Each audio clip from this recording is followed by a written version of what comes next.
क्या आपको पता है आर्टिकल 21 के तहत अपने को यात्रा करने का भी एक अधिकार है, और ये अधिकार हमें कहाँ से मिला, ये मैं आपको आज बताता हूँ। अब मैं आपको लेके चलता हूँ हिस्ट्री में।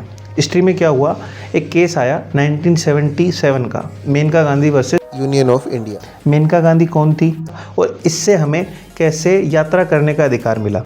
आपको जानकारी के लिए बता दूं, मेनका गांधी के पति का नाम था संजय गांधी, और संजय गांधी के जो माता का नाम था वो इंदिरा गांधी नाम था। तो इंदिरा गांधी की बहू मेनका गांधी पे वर्तमान सरकार ने चीज़ ऐसे करी कि उनका पासपोर्ट जब्त कर लिया। पासपोर्ट जब्त करने के पीछे जब उन्होंने एक रीज़न जानना चाहा तो एज ए रीज़न गवर्नमेंट ने उनको रिप्लाई दिया कि जनहित की भावनाओं को ध्यान में रखते हुए या फिर कोई ऐसी त्रासदी ना हो जाए तो हमने क्या किया, आपके पासपोर्ट जब्त कर लिया। ये बात नागवार गुजरी किसको, मेनका गांधी को। मेनका गांधी ने तुरंत क्या किया, सुप्रीम कोर्ट में जाके इसकी याचिका दर्ज करी।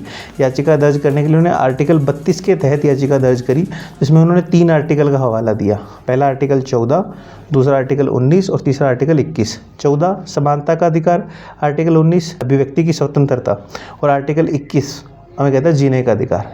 अब कोर्ट ने इस पे एक फैसला सुनाया। फैसले में उन्होंने क्या क्या बोला, सबसे पहले कोर्ट ने ये बताया कि जीने के अधिकार में सिर्फ जीना ही नहीं, गरिमापूर्ण जीना अधिकार शामिल है।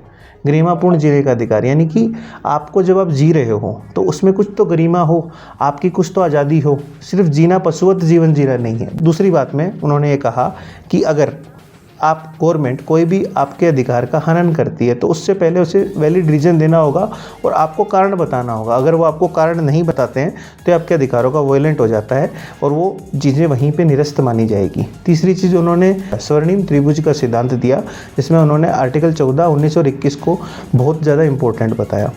अब एक ही परिवार की राइवलरी के बीच में आम आदमी को ये फ़ायदा हुआ कि उन्हें यात्रा करने का अधिकार मिला, यानी कि आपकी विदेशी यात्रा करने का अधिकार। अगर कोई वैलिड रीज़न नहीं है, अगर कोई निष्पक्ष जांच नहीं की गई है और प्रक्रिया का पालन नहीं हुआ है तो आपको कोई भी विदेशी यात्रा करने से रोक नहीं सकता है। ऐसी जानकारी जानने के लिए मैं फॉलो करते रहिए लीगल लॉयर पे।